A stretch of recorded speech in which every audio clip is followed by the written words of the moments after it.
네, 오늘 비밀 연애 스토리는 조금은 가볍지 않은 무거운 이야기를 좀 드려야 될 것 같습니다. 개그맨 정영돈 씨께서 불안 장애로 인해서 모든 활동을 중단하는 상황이 발생이 되었는데요. 도대체 뭐 어떻게 된 일인가요? 정영돈 씨가 최근에 그러니까 방송 활동을 열심히 하고 있었는데 최근에 본인이 가지고 있던 이 불안장애가 다시 심해졌다고 해요. 그래서 더 이상은 이제 방송 활동을 할 수 없는 수준에 이르렀다 해가지고 결국에는 다시 이게 모든 활동을 중단했는데 안타까운 부분은 정영돈 씨가 5년 전이었죠. 2016년 1월에도 불안장애 증상으로 모든 방송 활동을 중단한 바 있었습니다. 그렇죠. 그때 무한도전으로 한창 사랑을 많이 받을 때였죠. 네, 맞아요. 네. 정말 어떻게 보면 이 최고점에 있었던 당시였는데 네. 모든 것을 내려놓고 이제 본인이 이제 가족들과 함께 치료에 전념하겠다 해가지고 방송을 좀 중단했다가 9개월 만에 다시 건강한 모습으로 돌아왔습니다. 네. 사실 저는 요 9개월 동안 쉬는 동안에요. 정영돈 씨를 우연히 본 적이 있었어요. 근데 좀 어떤 상황이었나요? 제가 봤을 때는 이제 가족들끼리 굉장히 돈독하더라고요. 와이프분이랑 사이가 너무 좋아요. 그래서 두 분이 이렇게 마치 연인들처럼 손 꼭 붙잡고 팔짱 끼고 이렇게 카페에 와가지고 이렇게 막 커피 시키고 굉장히 밝은 표정으로 잘 지내고 있더라고요. 네. 그래서 참 잘 치료를 받고 있구나 했었는데 최근에 다시 한번 이렇게 방송 중단하게 돼서 너무 안타까움이 졌습니다. 그러니까요. 저도 보면서 또 같은 개그맨 선배님으로서 네. 너무 안타깝다라는 마음이 많이 들었는데요. 제가 궁금한 거는 네. 가족들하고 그렇게 사이좋게 잘 지내고 가족들의 사랑을 받으면 뭔가 좀 따뜻한 게 있기 때문에 좀 잘 지내지 않을까라고 생각을 하는데 네.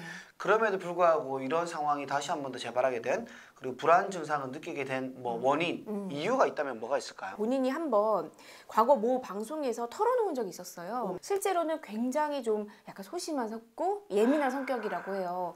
그런데 더욱더 좀 이런 불에 기름을 부은 듯한 일이 벌어졌었는데 네.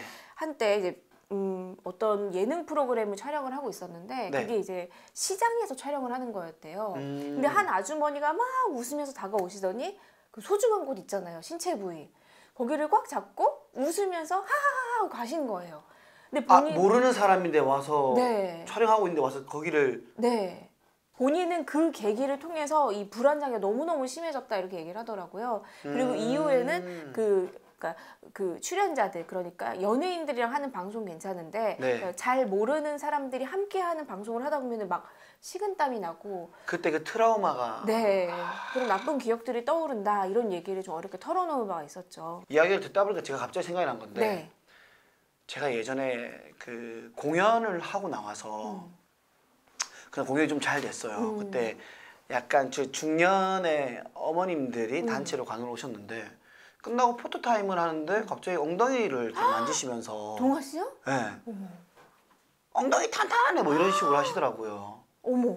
네, 그래서 왜 이러시냐라고 했더니 우리 아들 같으니까 그래 뭐 이런 말씀을 하시면서 너무 쉽게 우리의 네. 신체 부위를 만지더라고요. 좀 충격적이네요. 이 개그맨들이 의외로 이런 불안 증세나 공황장애나 이런 것들을 호소하는 경우가 왕왕 있어요. 굉장히 많아요. 왜냐면 일단 개그맨이라고 다 밝은 건 아니거든요, 사실은. 그래요? 왜냐면 희극인이기 때문에 연기자잖아요. 그렇죠. 일상에서 소심하고 내성적이고 오히려 낯을 많이 가리는데 무대 위에서는 다른 사람으로 뭐 변신하는 모습 그런 것들도 이제 연기인데 그럼 굉장히 다른데 뭐 예능인들에 보면은 뭐 김구라 선배님도 네. 2014년도에 맞아요. 뭐 증상이 악화돼 가지고 입원을 했다가 휴식을 가지는 뭐 그쵸. 시간도 있었고요. 이분은 그리고 완전 공개적으로 본인의 공황장애에 대해서 알리는 케이스였죠. 이제 뭐 우스갯소리로 공황 뭐 홍보대사다. 홍보대사라고 네. 라디오스타에서 뭐 이렇게 농담으로 그렇게 이겨내는 게 개그맨의 삶인 것 맞아요. 같아요. 슬픈 부분들을. 맞아요. 그리고 그 컬투의 정찬우 선배님도 네네. 예, 활동 중단하고 아직도 예, 못 나오고 있고 그리고 이경규 선배님도 공황장 있다고 약을 드시고 있다고. 코미디의 대부신데 정말 이거 상상할 수가 없었던 내용이네요. 네, 그리고 또 아직까지 뭐 공개적으로 밝히진 않았지만 제가 아는 분 중에는 너무 심한 악플이 와가지고 네. 공항에 갑자기 와서 그러니까 그 전에 한번 왔었는데 또 와가지고 숨 쉬는 법을 까먹는다고 하더라고요. 이 당연한 게 안 된다는 거죠. 아. 그래서 얼른 급하게 또 병원으로 찾아가는 경우도 있었고. 네. 근데 개그맨 말고 다른 직업군에도 좀 있지 않을까요? 많이 있습니다. 먼저 이제 트와이스의 정현 씨가 이제 최근에 지금 중단을 했죠. 그리고 볼빨간 사춘기 안지영 씨도 활동을 중단한 바 있고요. 그쵸. 그리고 몬스타엑스의 주원 씨, 오마이걸의 지효 씨, 그리고 강다니엘 씨는 지난해 데뷔 무대 이후에 증상이 심해졌다 해서 활동을 중단했다가 지금 다시 컴백을 한 상황입니다. 제가 아는 사례를 좀 소개해드리고 싶어요. 어떤 근데 게 좀 있죠? 조심스럽긴 한데 네. 제가 잘 아는 이제 지인이에요. 근데 이 친구가 굉장히 심해요. 근데 이제 대외적으로는 사람들이 잘 모르죠. 네. 근데 저도 이 친구에 대한 악플을 보면은 제가 더 깜짝 놀라요. 혹시 이 친구가 이거 보는 거 아닐까?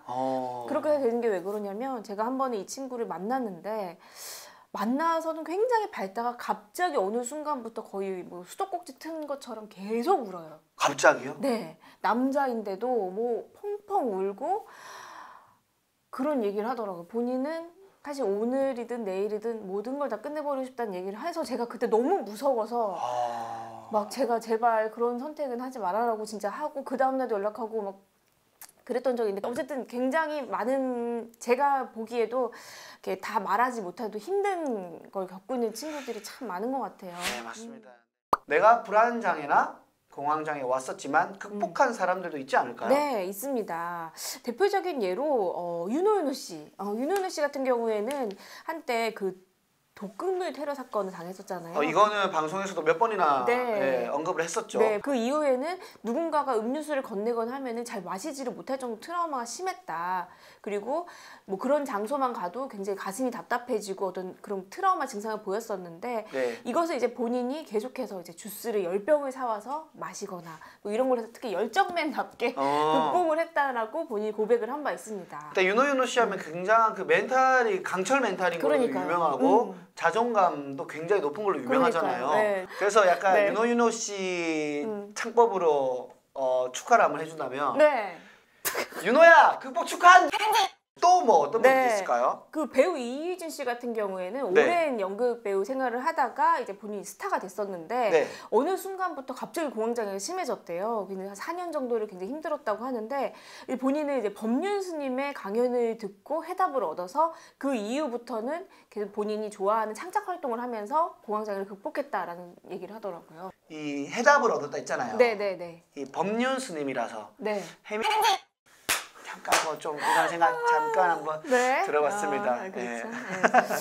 네, 가수 현아 씨 같은 경우에는요, 이 병을 앓기 시작한 지가 10년 가까이 됐다고 하고 약을 복용한 지도 5년 이상이 됐다고 고백을 했는데 네. 이제 본인은 이제 안구 훈련이라는 걸 했대요. 그게 뭐죠? 그러니까 눈앞에 추가 있다고 생각을 하고 눈을 감고 집중해서 눈을 좌우로 움직이는 것을 30회 정도 하면은 약간 마음의 심신이 안정이 되나 봐요. 잡생각이 좀 사라지는 네, 약간 효과가. 명상법 같은 거겠죠? 네네네. 그래서 뭐 저희가 오늘 네. 정현돈 선배님의 불안장애 이야기부터 해가지고 연예계에 확대되어 있는 그리고 퍼지고 있는 공황장애, 우울증 그리고 불안장애 얘기를 해봤고 극복하는 사례까지 저희가 얘기를 한번 해봤습니다. 우리 몸 다치듯이 우리 마음도 다칠 수가 있고 정신도 다칠 수가 있기 때문에 뭐 내가 아프거나 좀 좋지 않다 그러면은 주위 사람들한테 알리는 게 일단은 첫 번째로 중요한 것 같고요. 네. 그리고 전문의의 도움을 받아서 잘 극복해 나가기를 바라도록 하겠습니다. 네, 그리고 네. 또 한 가지는 뭐 연예인도 사람이다라는 생각을 계속 가지고 네. 너무 비수에 꽂는 말이나 뭐 이런 것들은 조금 우리 자제해야 되지 않을까 이런 생각이 듭니다. 네, 지난주 방송 봤을 때 우리 유튜브 올라가니까 저한테 약간 안 좋은 말이 어. 이거는 개선이 안 될 것 같은 건데 네, 뭐죠? 목소리가 듣기 싫다라고 좋은 말 이쁜 말만 해주시기를 부탁을 드리면서 그리고 정현동 씨도 얼른 네. 빨리 극복을 하셔서 다시 많은 국민들에게 웃음을 드리는 네. 본연의 자리로 돌아와 주시기를 응원하도록 하겠습니다. 지금까지 김동아 수령윤의 비밀 연애